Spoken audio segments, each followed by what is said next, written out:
दादा, इंडिया गठबंधन यानी समाजवादी पार्टी लगातार जो नेता हैं बिखर रहे हैं। राज्यसभा चुनाव के पहले मुख्य सचेतक के रूप में रहे मनोज पांडे ने भी इस्तीफा दे दिया।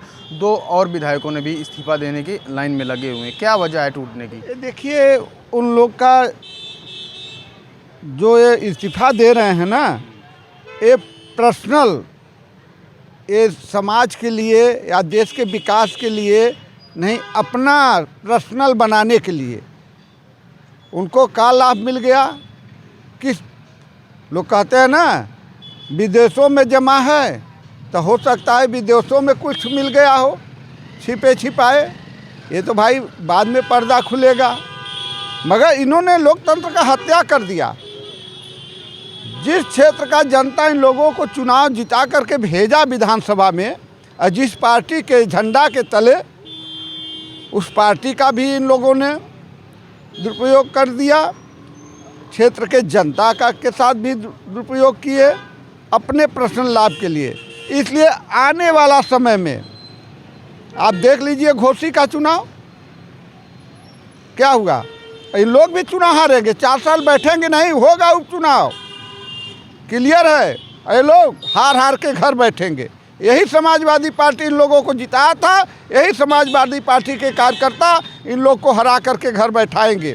तब इनको समझ में आएगा कि संविधान के दायरे में रहकर काम करना चाहिए। तो कहा यह भी जा रहा है कि ऊंचाहार से विधायक मनोज पांडे हैं, अब वो रायबरेली से चुनाव लड़ेंगे। वो हार जाएंगे भाई साहब। अखिलेश का देन था कि जीत गए थे। नहीं तो पहले तो मुख्य सचेतक के रूप में समाजवादी पार्टी में रहे। तो यही तो है, समाजवादी पार्टी हमेशा विश्वास करती है सब पर।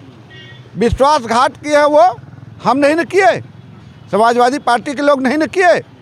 वो समाजवादी के पार्टी के साथ साथ जनता के साथ भी विश्वासघात किए, संविधान के साथ भी विश्वासघात किए। बाबा साहब भीमराव का अम्बेडकर का विपक्ष एक मजबूत होना चाहिए। सरकार का भी नीति देख रहे हैं आप लोग, चंडीगढ़ का नीति देख ही लिए। तो ये होता है, प्रजातंत्र है, उन्हीं को जाने आने का कोई उनको रोक नहीं सकता भाई। नहीं तो आखिरकार इंडिया गठबंधन जो बना है वो लोकसभा चुनाव से पहले टूटने का काम क्यों कर कोई रहा नहीं है? टूटा, सब जोड़ ही रहे हैं। ये टूटने नहीं है तो पार्टी से अपने लाभ के लिए भाग रहे हैं ना। एक वोटर गए हैं क्या? इनके साथ एको वोटर गए हैं?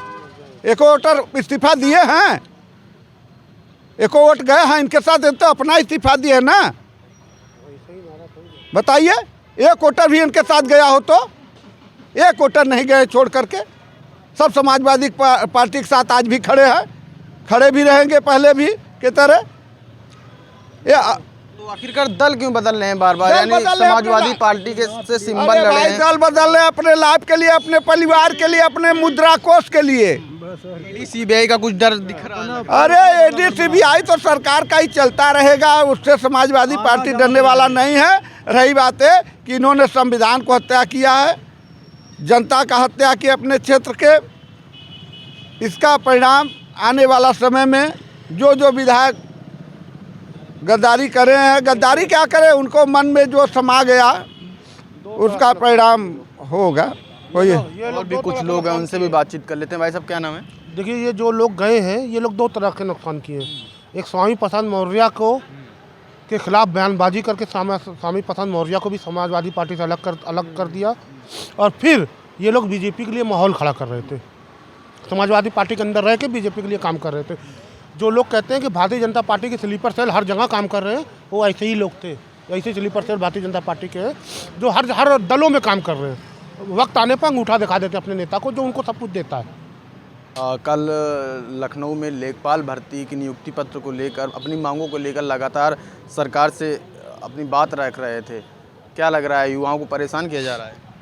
इस देश के हर इंसान को परेशान किया जा रहा है जो भारतीय जनता पार्टी के विरोधी सोच रखता है, जो अब देश संविधान की बात रखता है, जो बाबा साहब अम्बेडकर को मानता है, जो फूले पेरियार को मानता है। वो सब भारतीय जनता पार्टी के विरोधी लोग मानती है भारतीय जनता पार्टी, और उनको हर तरीके से कुचलने का काम करेगी भारतीय जनता पार्टी।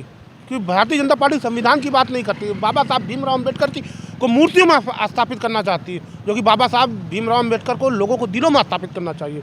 भारतीय जनता पार्टी उनके दिलों से निकाल के मूर्तियों में स्थापित करना चाहती है बाबा साहब भीमराव अम्बेडकर को। जब मुख्य सचेतक के रूप में मनोज पांडे जो थे, जब विपक्ष में थे, तब तो खूब सरकार के खिलाफ हवा हवाई, लूट, हत्या, डकैती के खिलाफ बोलते थे। अब खुद सत्ता पक्ष में जाने का काम कर रहे हैं, क्या कहेंगे?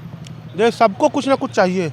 किसी को अपना केस रफा दफा कराना है, किसी को सिक्योरिटी चाहिए, किसी को कुछ चाहिए कि कोई भ्रष्टाचार से बचने के लिए। मतलब सौदेबाजी का खेल है ये, राज्यसभा का चुनाव सौदेबाजी है। कुछ गलतियां इधर से भी है, कुछ गलतियां उधर से भी है, लेकिन गलतियां, अपनी गलतियां सुधारी जा सकती है, लेकिन जो आपके अंदर भेदी बैठे हैं उनको आप कैसे सुधार पाएंगे? लगातार समाजवादी में भेदियों का किला बन चुका है, जो भारतीय जनता पार्टी के स्लीपर सेल के रूप में काम करते हैं। यूपी में 80 लोकसभा सीटें हैं, 80 में कितना इंडिया गठबंधन जीतने काम करेगा और कितना एनडीए जीतने काम करेगा?